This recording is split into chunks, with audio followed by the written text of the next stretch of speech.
And now on to this evening's talk. I'm delighted to welcome Selma Somer, particularly after some technical challenges that we were having earlier. Selma will give us a talk on Pera, Galata, neighbourhoods, residents and churches of a late medieval Genoese enclave. Now, this was the subject of her master's thesis.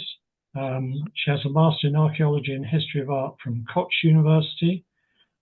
Before that, she had a successful business career working in IT and banking and also in financial advisory services. She holds a BSc in computation from the University of Manchester, Institute of Science and Technology, and an MBA from Bilgi University in Istanbul.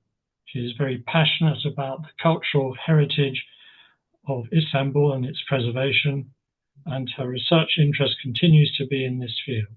Her focus very much on urban life, neighbourhoods, reuse of space, and interaction between communities. So, Selma, welcome. I will stop sharing, and after the talk, we'll have an opportunity for questions, comments. If you'd like to ask a question or add something, a comment, then do raise your hand, turn your video on, or use the Zoom raise hand function. Somehow get my attention, and I will invite you to put your question. Over to you, Selma. Thank you, Quentin, for this kind introduction and Craig for making this event possible. I will now share my screen. Okay, so let me start by thanking you for giving me the honor and the pleasure of presenting my recent research to your distinguished foundation members and guests. Today, I will be talking about Pera Galata district, with which most of you are no doubt very familiar, but I will focus on the late medieval period, which corresponds to last 2 centuries of the Byzantine Empire during the Palaiologan dynasty from 1267 to 1453 until the conquest of Constantinople.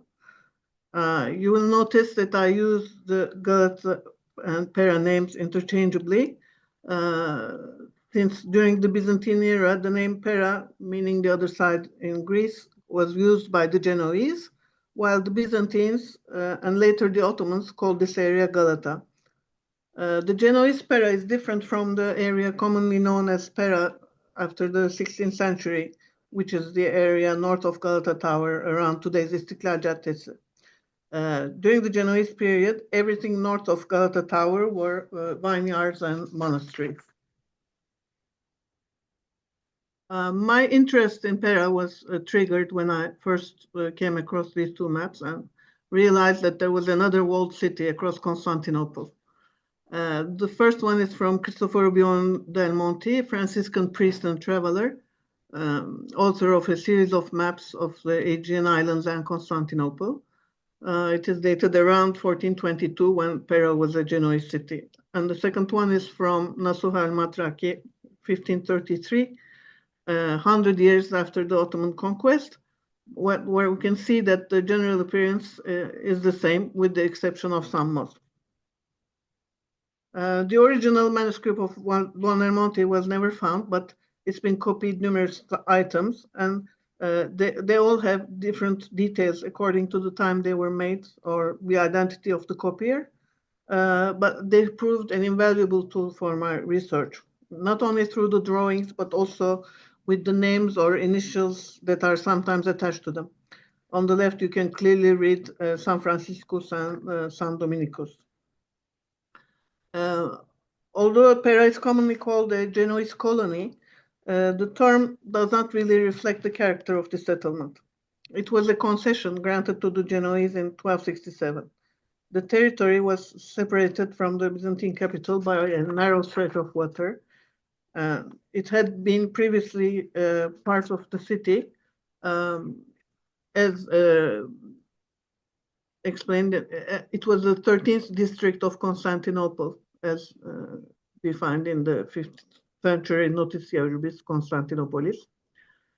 Starting from the 11th century, Pera was inhabited by a Jewish community whose quarter was devastated with the arrival of the Fourth Crusade in 1203. So when the Genoese settled in Pera in 1267, it was scarcely populated. Some churches and monasteries among vineyards and houses occupied by some Byzantine citizens are the only evidence we can gather from this period. Scale. The Buondelmonti maps tend to represent Pera as almost as large as Constantinople. Since the Italians were very proud of their city, in opposition to the slowly degrading Queen of Cities, Constantinople, across the Golden Horn.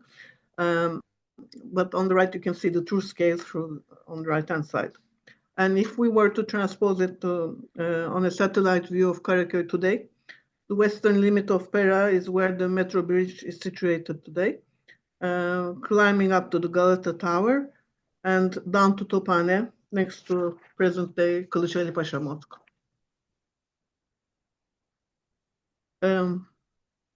What remains of Genoese Pera today is the Galata Tower, which was an integral part of the fortifications until they were demolished in 1864. Oops, sorry, too far. Okay. Oops.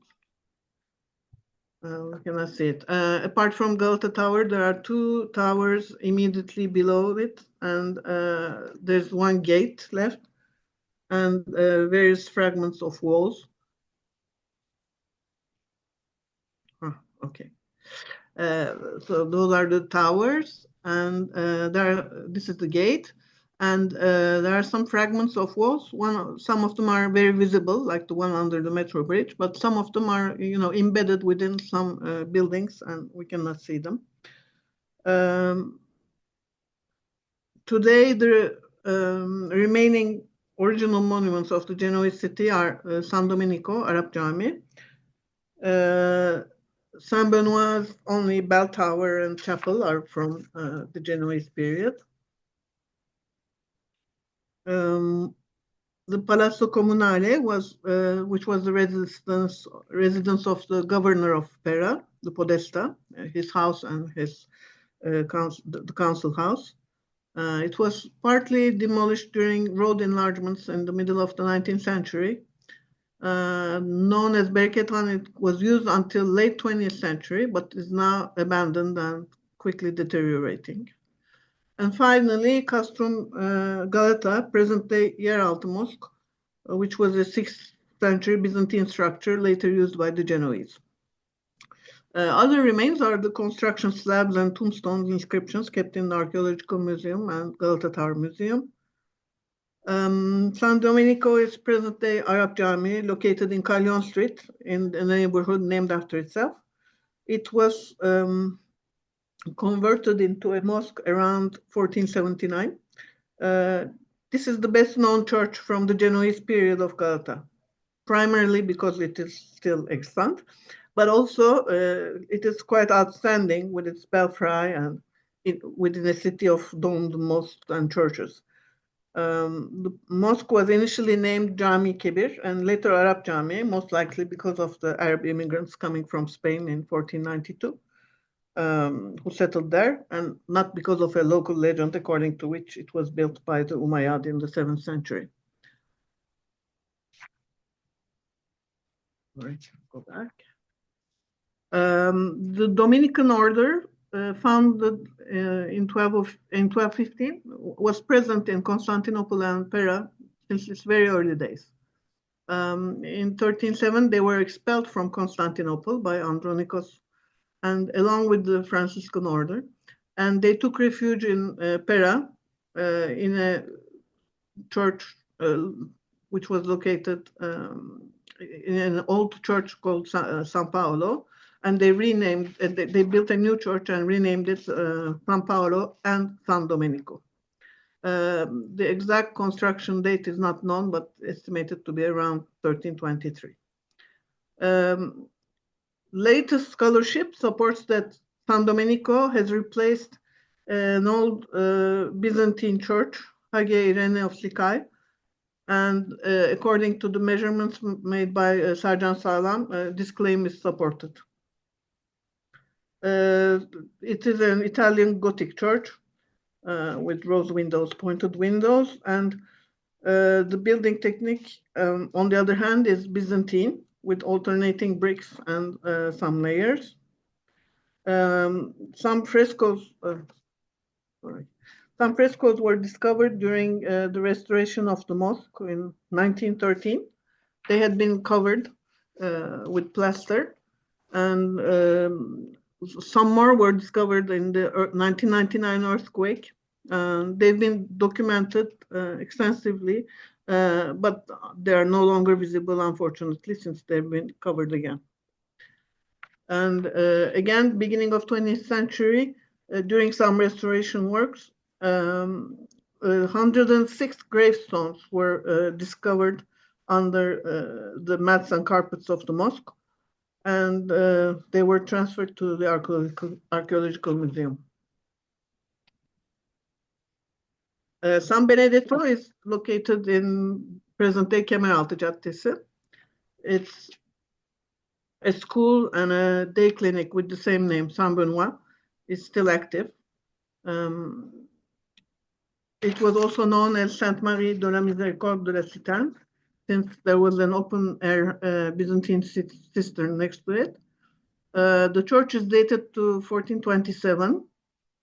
The Benedictines established their monastery within or next to an existing Byzantine one dedicated to Virgin Mary. The original real church burnt down in a fire in 1686, but based on descriptions before that date, we understand that it was very richly decorated with mosaics and inscriptions in Greek. The bell tower and a chapel remain from the first building. San Giorgio is located in Karçınar Street in the Bereketzade quarter, within the premises of St. Georg High School, bearing the same name. Nearby is the still active Dominican Church and Monastery of San Pietro and Paolo in Galata Kulesi Sokak. A Greek Rite church dedicated to St. George was already present in 1303. It lied just outside the concession area of the Genoese. It's believed to have been given to the Genoese and converted to Latin Rite in 1352. St. George was the patron saint of Genoa. The original church burnt down also in 1660 fire. But we don't know if it was the original building, nor do we have any information about its architecture. The present building dates from the 19th century as well. As mentioned in the church's website, San Pietro and Paolo was founded by the Dominicans when they were evicted from their Arab Jami, from their San Domenico church in 1475. It is not clear whether the building was already dedicated to San Pietro or whether it became so later. There is no information about the characteristics of the original building, which has been constructed many times, at least 5 times, and this is the last one from the 19th century. The Palazzo Comunale is the Podesta Palace, dating from 1316. It's partially intact. The administrative affairs of the colony were run in this palace, which is described as a 2-story building with a large council hall and private rooms for the Podesta. We also know that this palace was painted in white with a representation of St. George, the patron saint of Genoa, which was illuminated with candles during religious holidays. And the monumental stairs and the council chamber have unfortunately been destroyed in 19th century roadworks. The building is believed to have been inspired by San Giorgio Palace in Genoa, which you can see on the right. Again, coming to Castrum Galatae, this is probably the oldest visible monument in Galata, located in Kemankeş Caddesi. As previously mentioned, it is dated to 6th century. It stood outside the concession zone and was guarded by a Byzantine garrison because of its strategic position at the entrance of the port. It contained also one end of the chain across the Golden Horn, which was blocking the entrance and was used during this era only once in 1453, actually. The Genoese used, once they managed to include it in their concession, the Genoese built a tower there, which we can see also in the Buon del Monte map. There was a gilded cross or a sphere on top of the tower. And they called this tower and castle Sancta Crucis. And it functioned as a magazine of arms. As you can see, Arzana is written also on the map. And during the Ottoman times, it was again used as a magazine, and then a customs house, and finally the mosque Yeraltı Cami. There are unfortunately no visible remains of the Genoese period. The only thing that remains is the foundation of the Byzantine castle, a vaulted space where the Yeraltı Cami is located today. Some buildings in the Arap Cami neighborhood attracts the attention of architects and historians, but they're believed to be 16th or 17th century Ottoman buildings, inspired or possibly built over Genoese houses.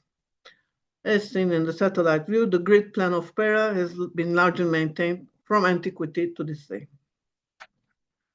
In the rest of my presentation, I will try to give a historical background about the Byzantine and Genoese, focusing also on the Merchant Republic of Genoa, trying to understand how and why they settled in Pera.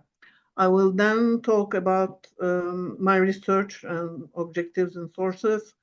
Then we will look at some examples from the Genoese archives, followed by a catalogue of non-Latin churches of Pera.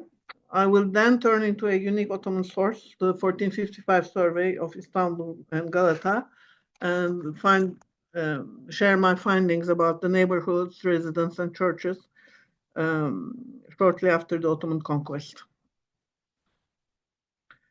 A quick reminder of the period in question. In 1204, Constantinople was captured by the Fourth Crusader Army and Latin Empire was founded. The rulers were mainly French and the Republic of Venice, which controlled all the trade. Before the Crusaders arrived, the Genoese had trade counters in Constantinople, but after that, only the Venetians remained. You can see the extent of the Latin Empire in purple, and during that time, there were three contenders to the Byzantine throne in Nicaea, Trebizond, and Epirus. It's shown in pink, yes. Michael Palaiologos, who was then the emperor of Nicaea, concluded a treaty with the Republic of Genoa at Nymphaeon near Izmir in March 1261. He had been in search of an ally to help him reconquer Constantinople from the Latins.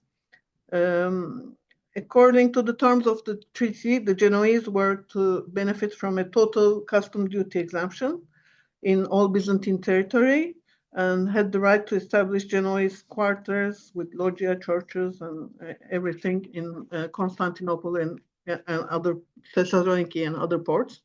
They would get total possession of Smyrna, and most importantly, the Venetians would be banned from Constantinople and from trading in the Black Sea.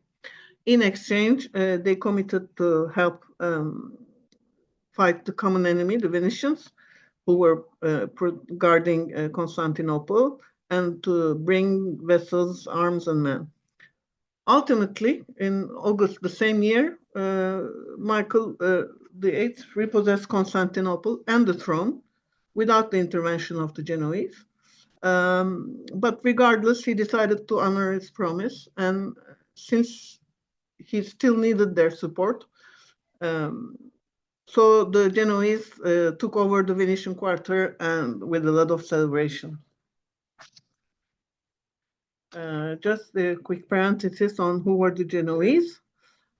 Stuck between the mountains and the sea with no agricultural resources until the 10th century, Genoa was just a small settlement of fishermen. Then they started to sail longer distances. By the time of the First Crusade, they were an important maritime force. And they first started transporting crusaders, but later they also took up arms and established trading posts. So the best description is from Origone, who says that through their navigational skills, the Genoese acquired the inclination to colonize, and through their colonial dominions, they tried to surpass the limits of their district, both the narrowness of its territory and the scarcity of its resources. Genoese colony is actually a generic term given to a form of Genoese presence in the Western Mediterranean, the Aegean, the Bosphorus, and the Black Sea. Colonies can be simple trading outposts, fondacos, or a larger quarter named Embolo or Castro, or settlements with long-term residents such as Pera, Kaffa, and Kaffa in the Crimea, and the island of Chios. Pera was not obtained by military force. It was a concession, which became later an enclave. So the motivation was not territorial expansion, nor resource exploitation, but it was mainly control of trade routes.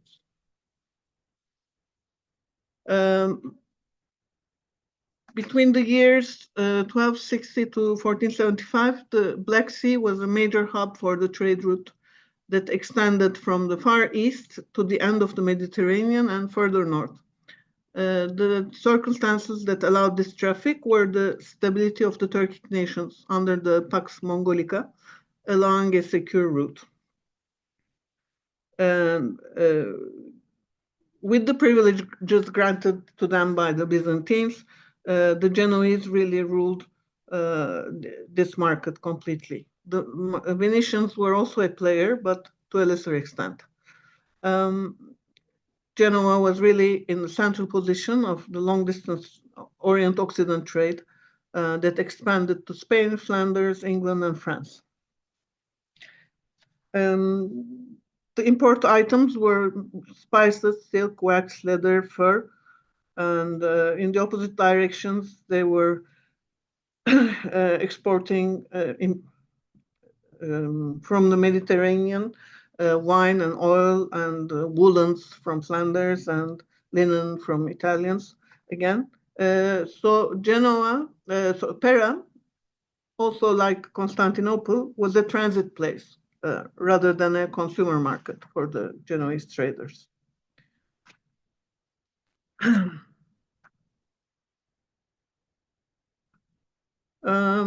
Other Genoese institutions, but maybe for the sake of time, I will not spend too much time on this.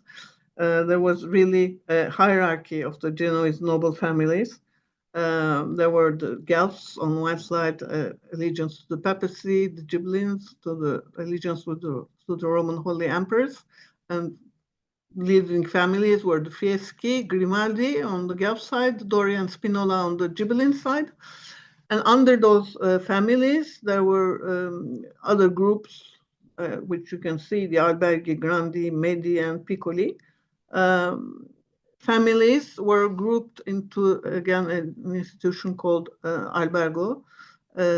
And these albergues were living in one district called Contrada, where these were usually fortified neighborhoods, and they pledged allegiance in all affairs, social, political, military, and all other aspects of life.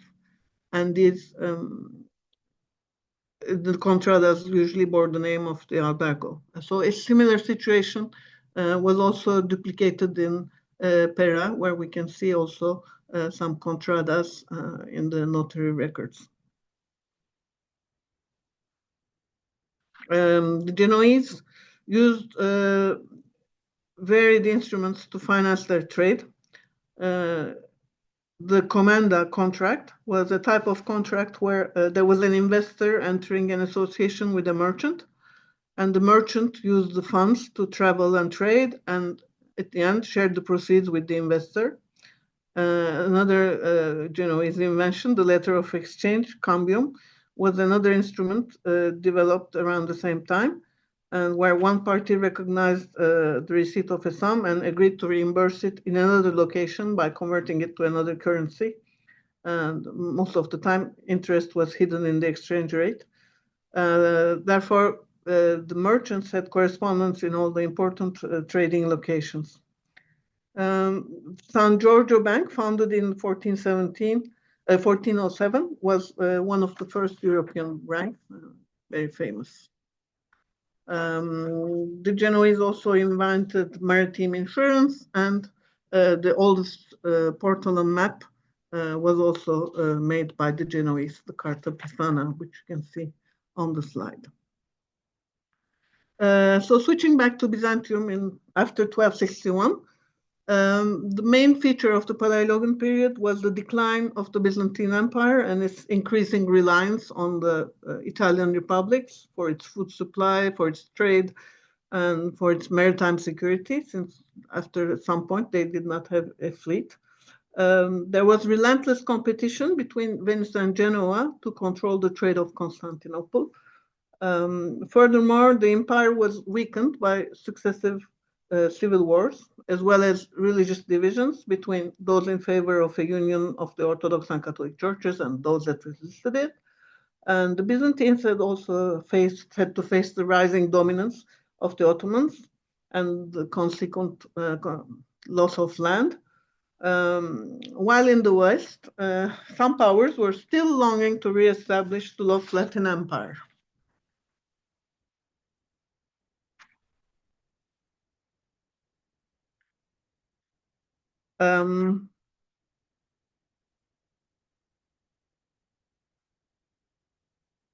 So after 1261, Michael VIII was still needed the support of the Genoese while building his own fleet in order to reconquer the lost territory during the Latin Empire. However, the Genoese naval support was disappointing, and the last stroke was the discovery of a conspiracy of the Podesta of Constantinople, which led to their expulsion to Heraclea, and it took them 6 years to come back to Constantinople. And finally, they were allowed to come back, but this time they were asked to settle in Galata. Actually, both sides were happy with this arrangement. Galata was very close to Constantinople, but it presented some more independence as well as more room to expand. Its port was equally convenient. And on the other hand, Michael VIII preferred to keep the Genoese at a distance to avoid skirmishes with other merchants, particularly the Venetians. And so this was the beginning of the Genoese colony of Pera Galata in 1267. Initially, there were no walls, but this left them vulnerable. The Venetians were relentlessly trying to regain their share in the Byzantine trade. In 1296, they came with a fleet of 75 ships and burnt down Galata completely. In 1303, the exact perimeter of the concession was measured and given to the Genoese. The initial concession zone that you can see on the map. And by the way, I would like to thank Sercan Sağlam for this excellent map depicting the development of the Pera Galata concession with all the dates. They still did not have the right to build a wall, but they were allowed to dig a moat and build fortified houses. So in 1315, there was another accidental fire, which burned down most of Pera, and the new palace in 1316 was built after that. The Genoese, and after 1328, The independent strong houses, the tower houses, were connected with walls. And the Genoese wanted to expand further north up the hill, but the then Emperor Cantocuzenos denied their wish, and the Genoese-Byzantine conflict ensued. And during that time, the Genoese built the Tower of Christ, the Galata Tower, in 1348. And in 1351, there was the Venetian fleet again came and attacked Galata, and this was the beginning of the Battle of the Straits, famous battle. And at the end, the Byzantines had to accept defeat and the concession of the perimeter required by the Genoese.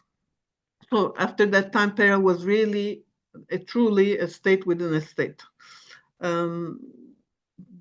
During the final years of the 14th century, the eastern suburb of Lagivio and the western suburb of Spiga were annexed. The northern walls encircling the city were built. The Ottoman threat was growing. Sieges to Constantinople were putting Pera also in danger.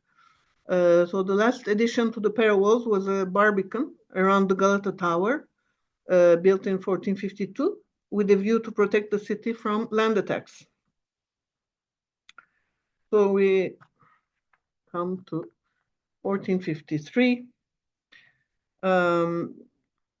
Constantine XI made desperate appeals to the Christian world in vain. The Genoese of Pera were in a difficult situation. They sent ambassadors to Mehmet II in Edirne and renewed their previous agreement, committing not to take arms against the Turks. And Mehmet promised not to attack them in exchange, but neither side was being truthful. Much has been said about the conduct of the Genoese during the siege and fall of Constantinople. They had instructions from the metropole, from Genoa, to stay neutral and not to take arms. However, many Genoese ships and men came to help. Giovanni Giustiniani, the renowned Genoese commander, arrived in January with 700 men. And the siege started on April 4th and lasted 55 days. And on the 29th of May, after hours of fierce fighting, the hero Giovanni was wounded, left his post, and according to most accounts, this was the turning point after which defeat came quickly. Once the Ottomans were inside the walls, plundering and massacres started. Many people, including the emperor, died, and those who were caught alive were taken prisoner. Some managed to escape to Galata, where some ships filled with refugees managed to escape immediately by breaking the chain. And there was panic among Galata residents as well. The Podesta tried to keep people inside the gates while negotiating with the Ottomans. People jumped in the water to swim to overloaded ships that were leaving hurriedly. Preserving the Genoese population was important for the Sultan. So for that reason, he sent his commander, Zaganos, to give reassurance to the Genoese that they would be granted the same rights they had previously enjoyed with the Byzantines. Nevertheless, those who could manage to board the ships preferred to escape. And on the same day, the senior officials of the colony convened to discuss the situation and agreed to deliver the keys of the city to the Sultan. They did not really have a choice. 17 ships carrying Italians had managed to leave. It was not possible to defend Pera with the remaining men. So, however, when a Genoese delegation went to negotiate the terms of a new pact, they were not well received. Many Genoese had been found among the dead and the prisoners, including the nephew of the Podesta. Mehmet II blamed them for delaying his victory. Therefore, renouncing his previous promise, but still willing to preserve Pera and his trade, he agreed to deliver a privilege, an ahdname, according to which they could keep their houses, vineyards, windmills, ships, warehouses, all their business. They could continue practicing their right in their churches, have their own court, and elect a kethuda among themselves to settle their affairs and quarrels. They would become non-Muslim Ottoman subjects, zimmi, and would be required to pay an annual poll tax, the jizya. And merchants who stayed less than a year, the Franks, did not have to pay jizya. This Ahname was delivered on June 1st. Actually, Constantinople and Pera were treated differently after the 29th of May. The Ottomans had been at war with the Byzantines, while Pera had kept its neutral status. And following the Islamic tradition, Mehmed II had made a call to surrender before the final assault. As the Byzantines rejected it, the conquered land became property of the Sultan and pillage was allowed. Pera, in contrast, had surrendered without resistance and was therefore spared. As explained by Inalcık, the Ahname is not a bilateral agreement. It's a unilateral privilege granted by the Sultan, a guarantee of life and property. The fate of the Genoese who left on May 29th and those who stayed was going to differ. On June 2nd, the Sultan ordered that the property of those who left during the conflict be counted and sealed, warning that if the owners did not return within 3 months, all would be confiscated. The Podesta sent an envoy to Chios in order to inform the fugitives of the Sultan's intention. Some returned, at least for a short while, in order to settle their business, but many remained in Chios, where they were able to start a new life. A governor was appointed. Lomelini was no longer Podesta, but Ketüda. And Pera was no longer the autonomous state within a state. However, after the initial shock, everyday activity slowly started to pick up, as attested by the Genoese notary acts, as early as July 1453. The demography of Pera changed progressively after 1453. Venetians and a large number of Florentines started residing in Pera. Mehmed II encouraged the population to stay and invited new settlers to come through various incentives. There were migrant Arabs and Jews at the end of the 15th century.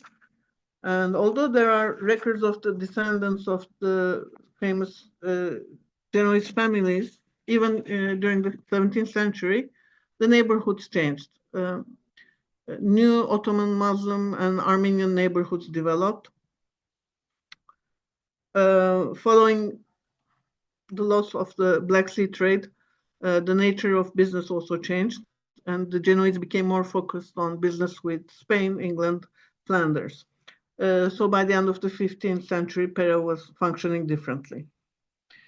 The physical appearance of Galata remained that of a typical Italian medieval town with castles, narrow streets, masonry houses, Gothic churches.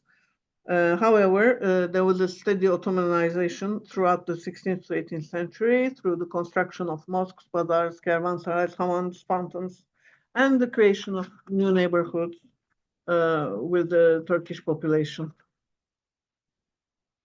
The most important changes to Latin churches actually occurred during a devastating fire in 1660. The Genoese, as I said, continued to live and trade in Pera Galata after 1453 for several decades. Many remained attached to the city they considered their home and adapted to the new conditions. But by 1545, the original Genoese population seriously diminished to 18 households.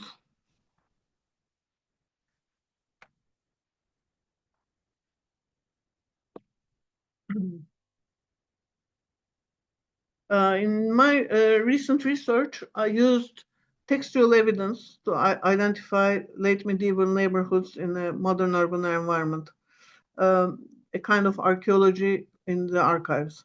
I put together a complete picture of the topography of late medieval Genoese Pera using published materials and attempting to bring additional information in areas where there are still uncertainties or gaps, such as the churches of Pera and the layout and names of the neighborhoods.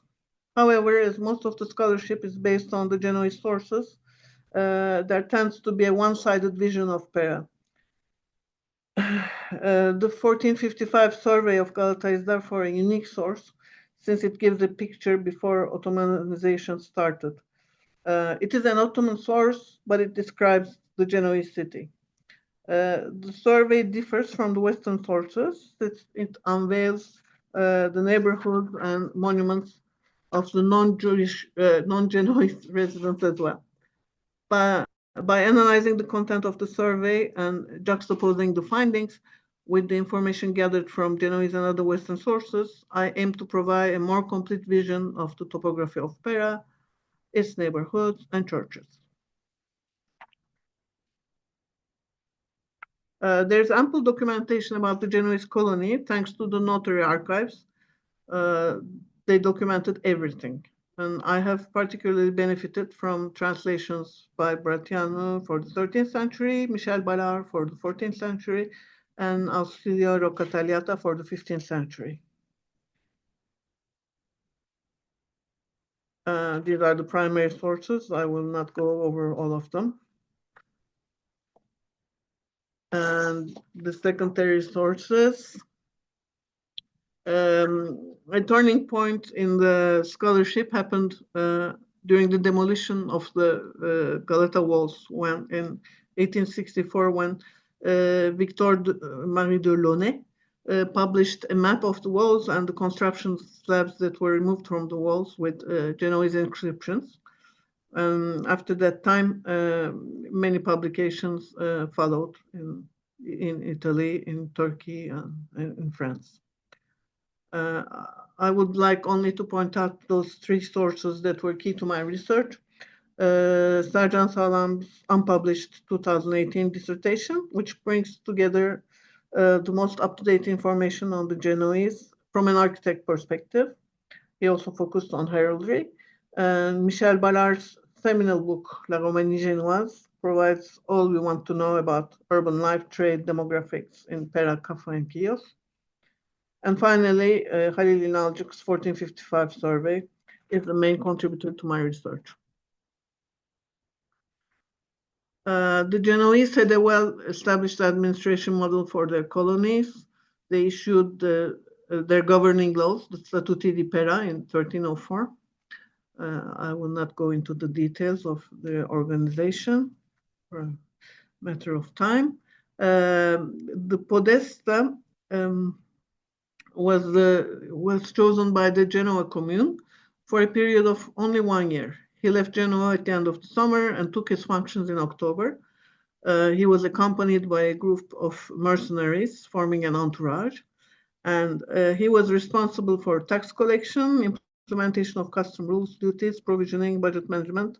He also had a legal role whereby he had to sit on specific days and listen to legal problems of the community and administer justice. As part of his duties, the Podesta made sure that religious holidays were celebrated according to Genoese traditions.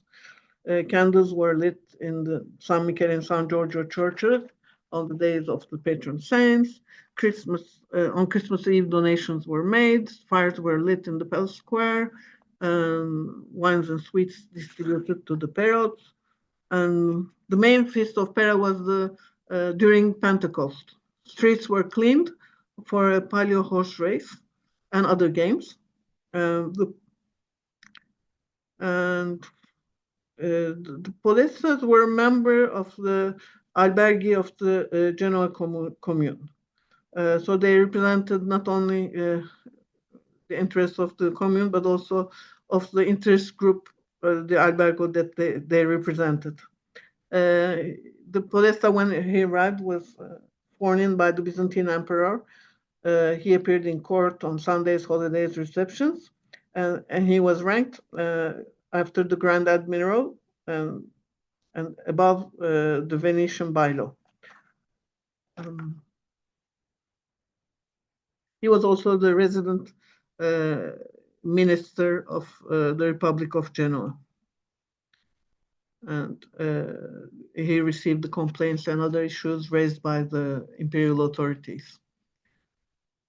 In the Notary Acts, it is possible to find information on the topography in three ways. Through real estate transactions, like here you see the sale of a house next to the church of Santa Elena.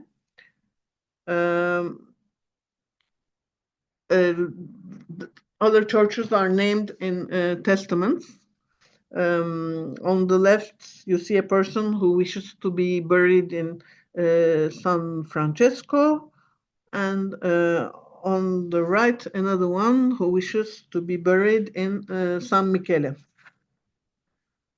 And the most informative parts are really the signature locations that appear at the end of every act. For example, the upper one is signed on San Michele Street, close to the loggia.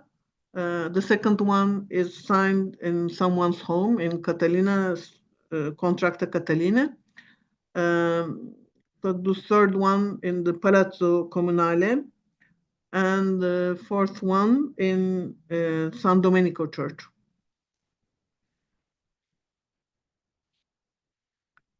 So this is a list of the churches of Pera based on Latin sources, those that were identified during the Genoese era. San Domenico, Benedetto, Giorgio, Pietro Paolo, Michele, Francesco, Anna, Sebastiano, Chiara, San Antonio, San Giovanni Battista, Santa Maria, Santa Caterina, Santa Elena, San Costantino, and Santa Croce.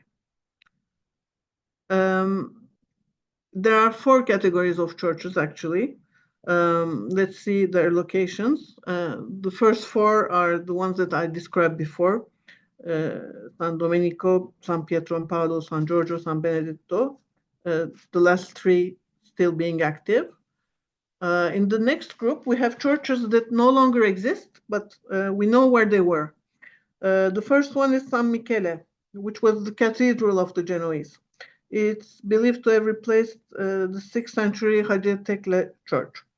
The first reference to it is from 1281, quite soon after the Genoese settled in Pera. It played a very important role in the life of the Genoese community, not only for its religious function, but also for administrative and judicial activities. There were notaries standing outside San Michele all the time. It was torn down around 1550 and replaced by Rüstem Paşa Han or Kurşunlu Han. It had a bell tower, and according to some scholars, it may have been a domed church in contrast with the other Latin churches of Pera. Another important church and monastery complex was San Francisco, which was replaced by a mosque, Yeni Cami, in the 17th century, and then by a hardware market, Hırdavatçılar Çarşısı, in 1959. The earliest known reference in the Genoese archives is from 1297, and it was reputed for its paintings on the doors and had a bell tower as well. There are drawings of how it looked in 1639. Based on these drawings, Sant'Anna was also part of the San Francesco complex, and San Sebastiano was another church next to them. Normally, I would include San Antonio also in this category. However, there are some conflicting information about this church. Therefore, I would like to include it in the next category, which are the churches that we know existed, but we don't exactly know where. This is the group where I have made some proposals. San Giovanni Battista is a church and hospital mentioned in the Genoese sources of the 14th century. It was among the churches that burnt down in the fire of 1660. İnalcık suggests that it was in Karaköy. Sağlam proposes Komisyon Han. I propose an alternative as present-day Balıklı Han, which appears as Hastane Han in the 1905 gold map and is said to have replaced the hospital. More research is needed to support my proposition. San Costantino is mentioned in a real estate transaction as being next to a vineyard. I propose that this was not a Latin church, but a Greek church right outside Pera in Topane, which I have seen in the Buondelmonti map, and which is also mentioned in the 1453 Chronicles of the Siege.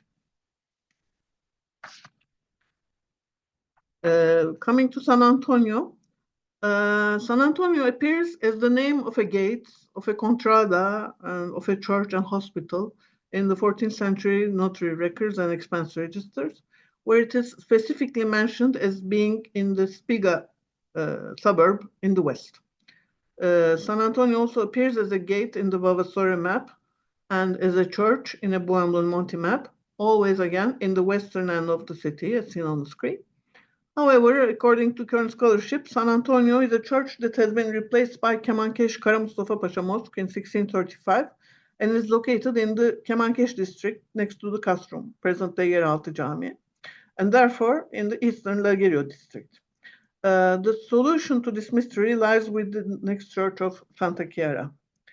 According to Genoese archives, Santa Chiara Church is first mentioned in 1456 after the conquest of both San Antonio and Santa Chiara are described in the same way, as having a healing spring, an altar with a representation of San Antonio Abate, and as a place where people of all religions came to find a cure. Some scholars have already suggested that San Antonio and Santa Chiara were probably the same church. Santa Chiara probably being its earliest name, coming from the nuns that were there. However, reading a recent publication by Cheraki from Sapienza University, I came across the suggestion that there were two San Antonio churches in Pera. One dedicated to San Antonio of Padua for the poor, and one to San Antonio Abate, which was also known as Santa Chiara. Yeah. So I go back. So as you will see, San Antonio of Padua was on Spiga on the slide, and Santa Chiara and San Antonio Abate were different names of the church that was converted to Kara Mustafa Pasha Mosque. In the next slide are also churches that we were not able to locate exactly, but for which I have not made alternative propositions. Santa Elena Church and Hospital appear in early notary records, but was probably destroyed in the 1296 Venetian attack, since they're not mentioned afterwards. Santa Caterina is believed to be the monastery of the Order of St. Catherine, founded in 1299. It is mentioned as a church and a contrada in the 14th century notary files. But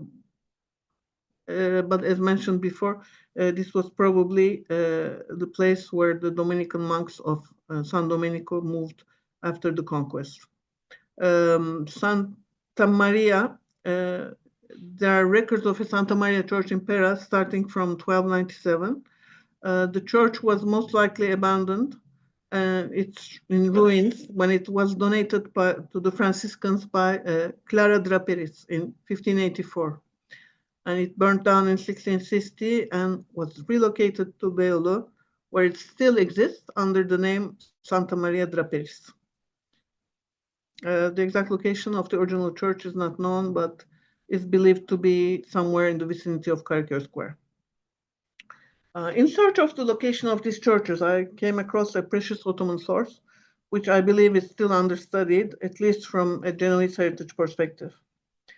As mentioned before, in the days that followed the surrender, Mehmet II ordered the count of the people and properties of Galata, sent out a message to those who abandoned the city, warning them about a confiscation.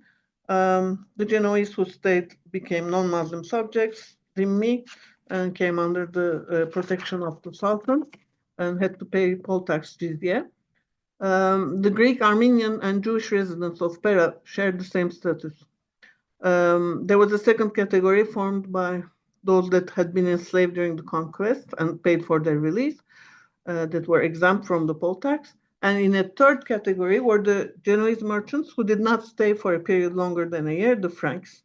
They did not pay a poll tax, but they paid a higher import duty, 4% as opposed to 2%, than the dhimmi Genoese residents. On the other side of the Golden Horn, the situation was different. As the Byzantine Emperor had refused the call to surrender, the population had been enslaved, and all land and buildings had become the property of the Sultan's treasury. Mehmet II was keen to revive Constantinople, both in terms of population and commercial activity, and he was also interested in keeping the foreign merchants of Pera and their flourishing trade activity. The Genoese who stayed or left and returned were keen to keep their business alive and not to lose their acquired wealth. Above all, for many of them who had been there for generations, Pera was their homeland, and Liguria seemed a far and strange place. Along with the repopulation and reactivation efforts, Mehmet II started also an important construction activity in Constantinople. However, not in Pera, as the extant buildings were probably found sufficient. Hence, it can be assumed that the topography had not significantly changed when, in 1455, Mehmet II ordered a survey of the population of both cities. The full text of the survey was published in 2012. It's an invaluable source of information regarding the population of Istanbul and Galata in 1455. Additional details regarding the status of the residents of Pera and their behavior during the 1453 conflict and on its aftermath provide precious insight into the continuity of the Genoese presence in Pera. There were two sections, Istanbul and Galata. The purpose on the Galata side, there were two main purposes actually. The first one was to identify the number of poll tax jizya payers. They were ranked as low, middle, rich, very rich, according to their income category. The second purpose was to record the ownership of the houses and shops and to confiscate those that had not returned. And for the confiscated ones, they were sometimes rented and sometimes they were abandoned. In essence, the purpose was to determine the revenues generated by Galata.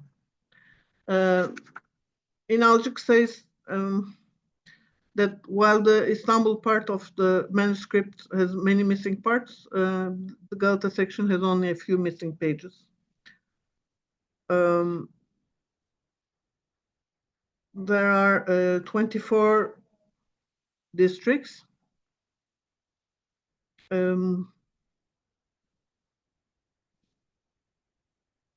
Which I will share with you.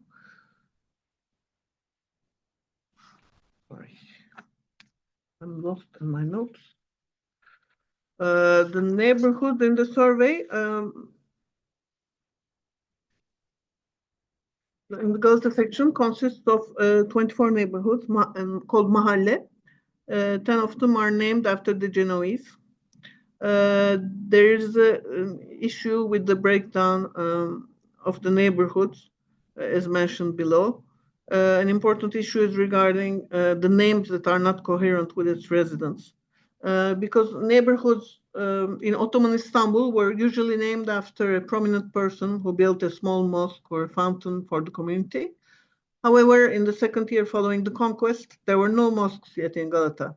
Therefore, in this survey, neighborhoods were named after a person or two, with the exception of Yehudian, meaning Jewish, Asuder Armenian, meaning Armenian, and Samona, which I don't know the meaning of. Nevertheless, there were only 5 Jewish households in the Yehudian quarter of 38 houses. Similarly, there was only 1 Armenian in the Armenian quarter, far from justifying its name. So for the rest of the neighborhoods, the person whose name had been given to the neighborhood lived there or held a house there.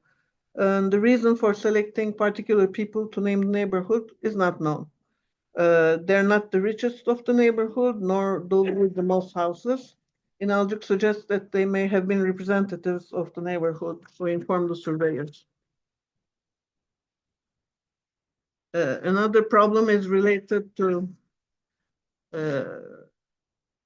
subtotals or houses or churches that are seen at the end of the description of each neighborhood. In many cases, they're wrong.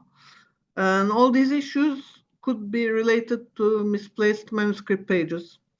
So the publication of the newly found copies of the survey may clarify the situation.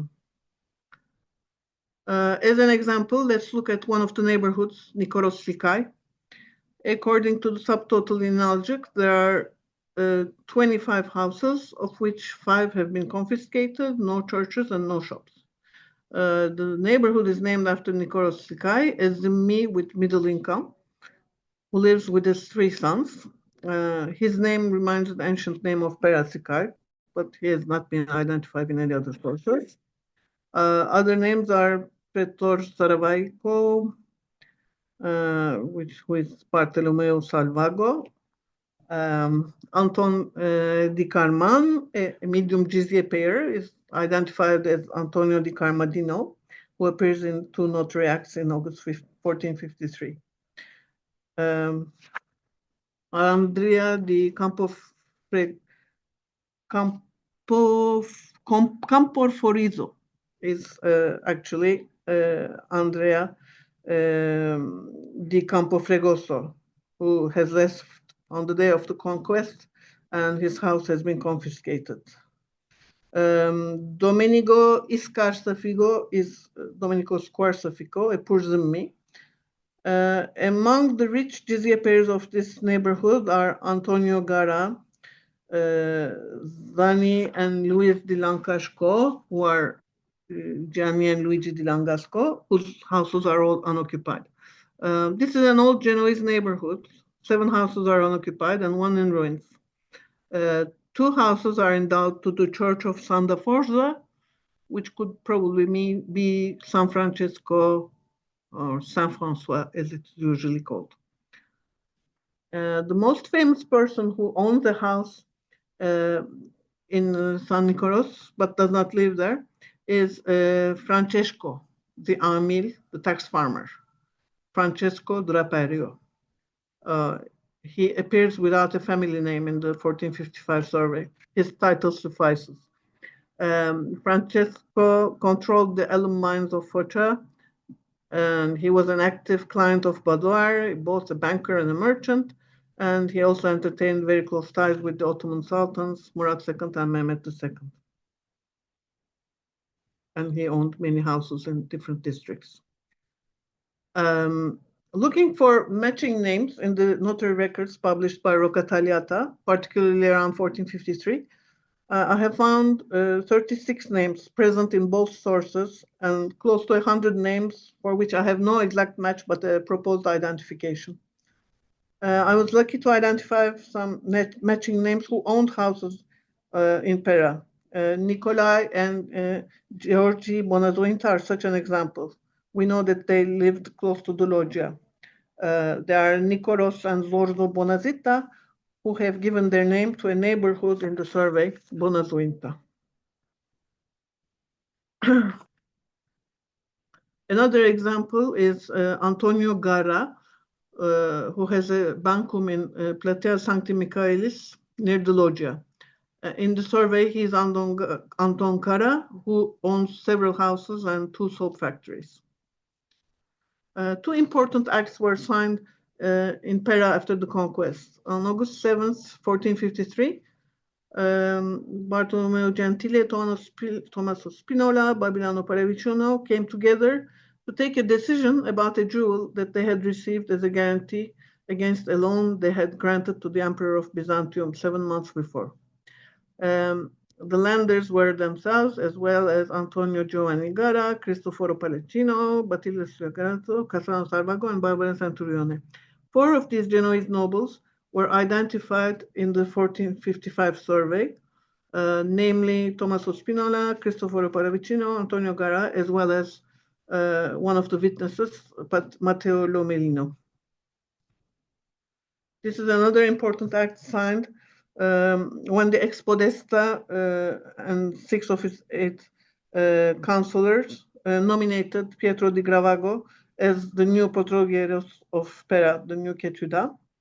The act was signed in Ioannis Mary's house, where the podesta was living.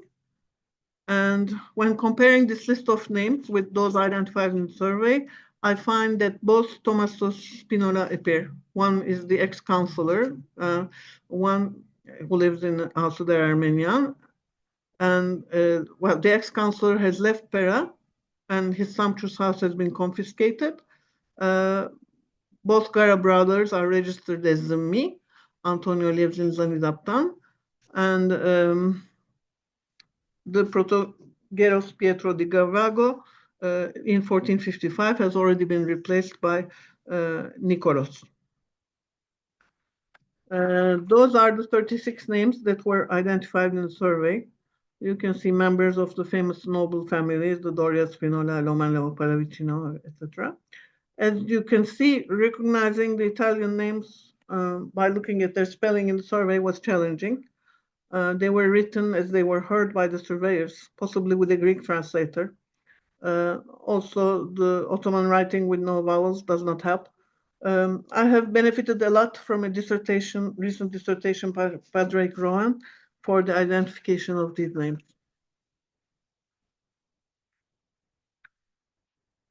The survey reveals the various positions taken by the noble Genoese families after 1453, starting with the major Ghibelline families, the Spinola and the Doria. Two approaches are observed. All of the Spinola family members have left Pera, and their properties are confiscated. Some left during the conflict and never came back, while some came and left again, refusing to pay the poll tax. The only exception is Tommaso Spinola, who remains attached to Pera since he is the son-in-law of the tax farmer Francesco. On the Doria side, Lodisius has taken the rich Zimmi status and owns many houses. It's not clear where he lives himself, but his three sons are living also there with the medium Zimmi status. And on the Guelph side, I could not identify any names from the Fieschi family. And on the Grimaldi part, there was Antonio Teba de Grimaldi. I will not go over all the other members.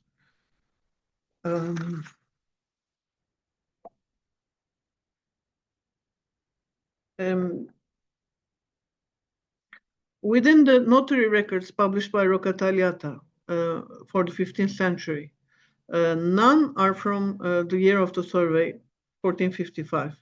While 1453 had been a very active year, both before and after the conquest. As a matter of fact, some commercial transactions were performed immediately after the conquest. So many authors led many authors to conclude that business had returned to normal. However, based on the published records, we see that after the initial months, the activity in Pera diminished significantly. Nevertheless, the Genoese found a way to reinvent themselves.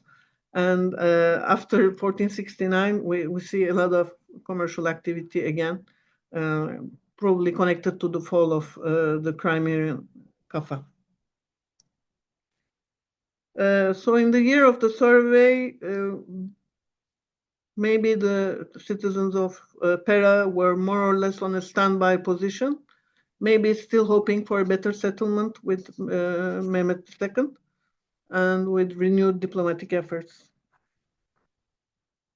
And as with the Genoese sources, I have focused on the churches in the survey and compiled a table which you can see on the screen and which I hope you can read.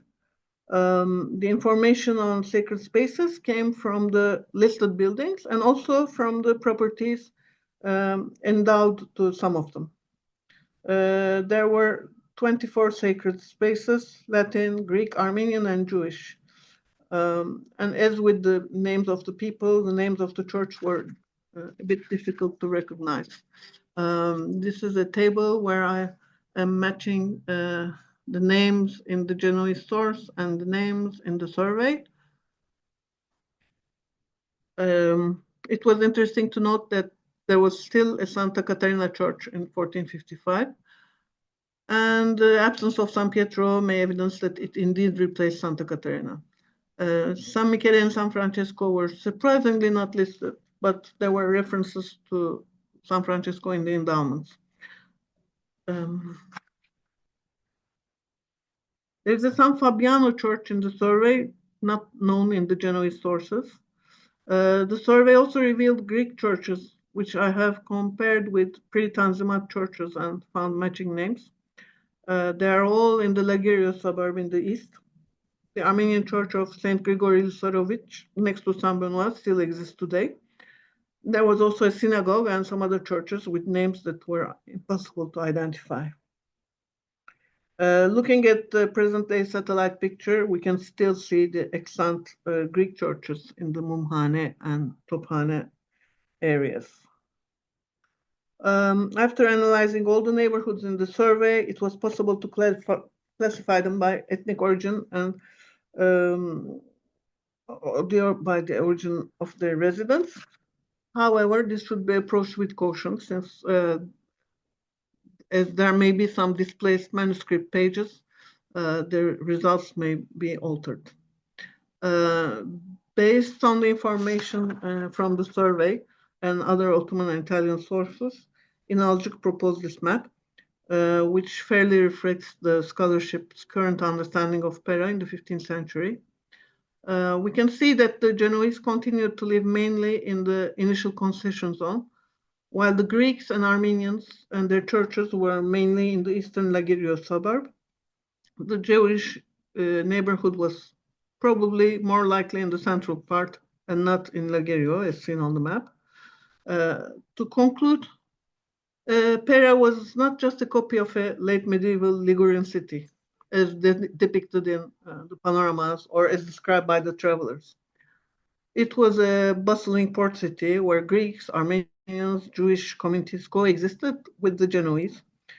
The 1455 survey published by Inalcık is a testimony of the multi-ethnic character of Pera, as evidenced by its population, neighborhood, and churches. This concludes my presentations. I probably have run over time, but sorry. Thank you ever so much. Thank you very much. If you'd like to stop sharing, Okay. well, what a considerable piece of analysis and challenge of matching names. I think it's going to be a tremendous resource for people in years to come, pulling all these pieces together. Now, do we have any questions or comments from the audience? Let me just put the view on gallery. Let's see. Does anyone want to ask a question right now? Yes, I see Fariba, then Shebnem. Okay, so thank you so much for your wonderful work. I see that your dissertation came out in 2018, and I think that's the time when my book on Galata came out. So I really, I'm assuming that, you had no access to my research on the post-1453 material. So I really appreciate your work, especially on the pre-1453. I agree the survey of 1455 is very difficult even for us Ottomans to unpack. So we really need, people who work on the pre-1453 period. So your work and contribution is really immense and wonderful. And I'd love to tour Galata Pera with you at some point when I come back to Istanbul. So going back to, the material that you were just talking about, the survey and the notary acts, I would actually like to learn more. And I think your emphasis on the multi-ethnic character of Galata Pera before 1453 is on the point, and there's a great deal of continuity. And I argue in the book that the Treaty of Nymphaeum actually was the basis for the treaty that Mehmet II signed with the Genoese community and the capitulations with the Venetians, so there is that continuity as well. And obviously, he's using Zaganos Pasha and also, the Italians as intermediaries, and he's informed by them. And of course, the character of Pera changes because of that relationship and that treaty that existed before the 1453 conquest between Mehmet II and the community there. So going back, actually, I'm working now on the Silk Roads. So I'm again connecting, Persia, the city of Tabriz, to Galata Pera, and the fact that, there were Italian communities in Tabriz during the Mongol conquests. So the silk trade is really important for me. Going back to a different, kind of manuscript and project that I'm going to probably present next fall. So I wanted to know from your research in the notary archives, what kind of information do you have, on the extent of the Genoese commercial transactions during this period? Because we know that after the collapse of the Mongols, that connection, the Genoese are expelled from Tabriz, right? So they concentrate in Galata. So I wanted to learn more on the nature of their trade and commerce, if you have any information. Thank you very much. Actually, my thesis is from last year, 2024, and I had access to all your publications, and I refer to them in my thesis. Well, actually, there is definitely information about the trade, the transactions, particularly in the publications by Michel Ballard. However, he stopped the publication of notary records in 1402. So probably this is after the period that you are interested in. So the information is available, but as I said, I mainly focused on the clues that I could gather about the topography of Pera, and I focused less on trade, unfortunately. But these notary records are really a treasure to explore all the information. Well, it's definitely seems to be there is something about the after the trade routes were switched down south to more to Lebanon and Egypt, maybe. The trade continued around the Black Sea. There were goods shipped from the Russian rivers. There was a lot of wheat exported as well from Ukraine. And so they adapted the trade to the new conditions. Well, I was just going to say that, the Kurshun Lohan, which, you mentioned that was converted by Rustam Pasha, actually is also where you have traders of precious silk located. And I also found silk weavers as late as the 18th century in Galata. So there's also that kind, although the Genoese are gone, it's picked up, maybe by the Venetians, who knows? So it is still, in my opinion, a silk hub. Because there's also, as you said, alum trade, which is used for textiles. So it continues that position, importing European silks, right, into the Ottoman Empire or Islam. Also Bursa was an important yes, of course, for trade. Yeah. Right. Fantastic. Thank you, Fariba, for that question. Shebnem, then Mehmet. It's very, very interesting. Thank you for this research and talk. And Semra, I must share with you the same observation when I saw those two maps of the 13th and 14th century that you showed in the beginning of your talk. I was as amazed to see there was a twin city next to Byzantium, Galata, and until 1970s, I myself, I had spent so much time in Pera myself. It exists in a very different way than the Byzantium exists. I mean, it basically carried the time of Byzantium to our day in its presence. And I never knew that till I saw those two maps. Okay, my question is here is, the Genoese documents, what language they used the 13th and 14th century Genoese? In a sense, the reason I'm asking this because I spend most of my time now in an island called San Pietro, southern Sardinia, and the occupants of San Pietro arrives from Tabarka, which is a little island over Tunisia, and was a Genoese colony in 13th century. And in our island, in San Pietro today, the occupant still speaks what they call a dialect, tabarka. And it carries a 13th century Genoese Pugliese rather, which doesn't even exist in Genoa today. So it's very interesting for me that of that time of Galata and Pera people and the documents, the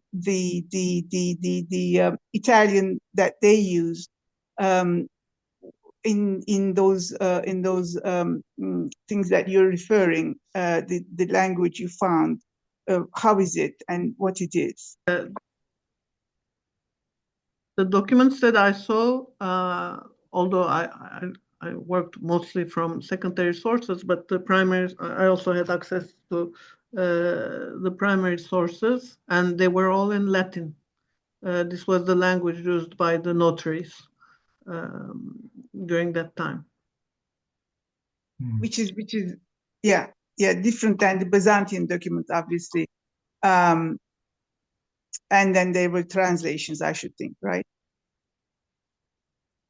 When they communicate. Well, the notary documents I used were transactions mostly among Genoese or other Western traders. Seldom there was, towards the end, there were also some Turkish people involved in the trades, but they mainly document transactions between themselves. There's very little mention of the Byzantines as well in the notary documents. However, when you look at other things like Baudouin's account books or other traders who were basically settled in more on the Constantinople side, on the historical peninsula, those were also in interaction with the Greeks. It's very interesting because when you go up on top of the Galata Tower, which I haven't done for last 15 years, but if you look down, there is still, and as you mentioned, like on the streets of the Pera, just an old Italian medieval town, all those streets, the feel. You look from this the top of the buildings, and you see exactly like it still carries that feeling of the Italian medieval town from the roof of the buildings. As I look in San Pietro Island, if I go up on the hill and I look down, I almost see a similar kind of thing, which is very interesting. And also, obviously, thanks to their being their not being destroyed by the 1453, they're being partial in the occupation, that there is much more left today than the Byzantine, what is left. For example, sometimes you could see a little glimpse of it in Venice if you go to San Marco and look at the mosaics or Paladoro or the horses, which actually in Galata you really can sort of feel 1453 sometimes. It's very, very interesting. Yeah. Well, it's really a shame because until, well, relatively recently, until 1864, all these walls were standing actually. Yes, amazing. But of course, after the Tanzimat in 1839, Pera was expanding. They needed room to, build new streets, new housings, etc. So they decided to tear down the walls, and also there was a new tramway and tunnel developments again during the 19th century. It's a shame, but I think it's the fate of many other cities in Europe as well, where the fortresses, like for example in Vienna, were torn down about the same time. But I think it's the most kept part of Istanbul at the moment. The rest of it is completely different. It is very, it is, yes. Yes. Thank you. That was very nice. Very much. Mehmet, if you're up. Just unmute. Bottom left. So, good evening, all from Holland. I'm calling from city of Haarlem near Amsterdam, and I have some news. I'm not a member of the Levantine Heritage Foundation, but I will do it afternoon tomorrow. I will make my application because it is a very interesting subject. I am living in Holland, and I have the honor to be a family historian of a very old family who comes from Pera. Mr. Testa, Andrei Testa, is among us, and they are called in the peace treaty of Nymphaeum. Paschalis Testa is one of the subjects of this, who signed this contract or this treaty. And last years, I have written 3 books about the family Testa, who lives now in Holland. Mr. Andrei Testa and Mr. Patrick Testa are the members of this family who are Mr. Andrei Testa is among us. And in last month, I have published this book. It's called The Testa Relics. It's about a heritage of holy relics from Pera, from the Santa Francesco Church, who is now destroyed, as Mrs. Selma Somer has mentioned. And from this church, there were holy relics. It was one of the most important relics, one piece of cross and a crown of thorns, a few pieces of these thorns. And I was very interested of this church because this was destroyed after the fire of 1660. The member of the family Testa, Franco Testa, has saved these relics from the fire. And when he saved this relic, the Pope and the Vatican or Rome said, you can keep these relics in your family. So they preserved this important piece of heritage generations long. And in 1935, it came to Amsterdam to Carl Victor Testa, who was the owner at the time among the family members, bring it to Amsterdam. And it passed to Mr. Andrei Testa in 1972. And now, last 2 weeks ago, 30 March, it passed to another generation of Testas, Mrs. Nupi Testa, and she has decided that these relics will be presented, exhibited in the Cathedral of Amsterdam, the newly appointed co-cathedral of Aziz Nicola, or what you say, Saint Nicola. So I'm very proud to have written this book. It's unfortunately in Dutch, but I will.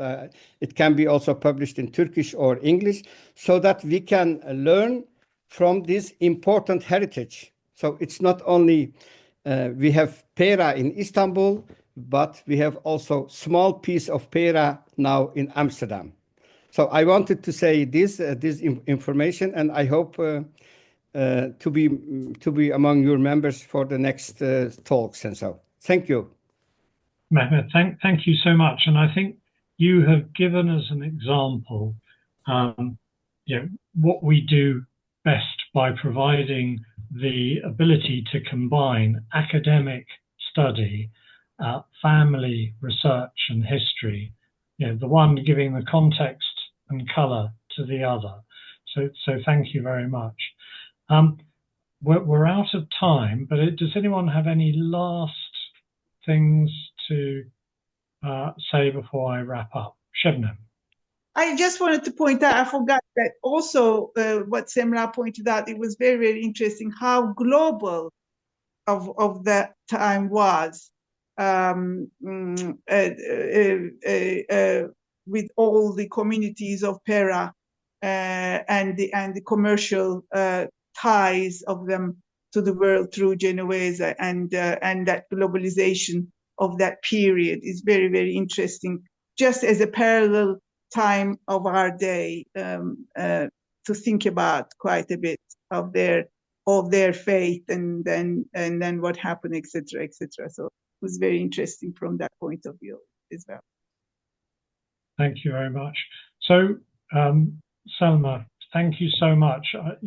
I have to emphasize how important this type of research is. The detailed analysis that provides a new foundation for future researchers.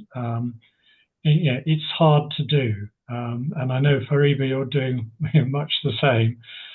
Also, it's fantastic to know that these relics preserved by the Testa family are finally finding a new home in the cathedral in Amsterdam. So many congratulations to you, Andre, and to your family, and Mehmet also for helping to document all this. So really a terrific sort of bringing together of many pieces. And I very much hope that this research will continue to grow, and that we can show it to a much wider audience on our website. Thank you ever so much. Thank you. Thank you for the opportunity to present my research. Fantastic. Anyway, good evening, good morning, goodbye.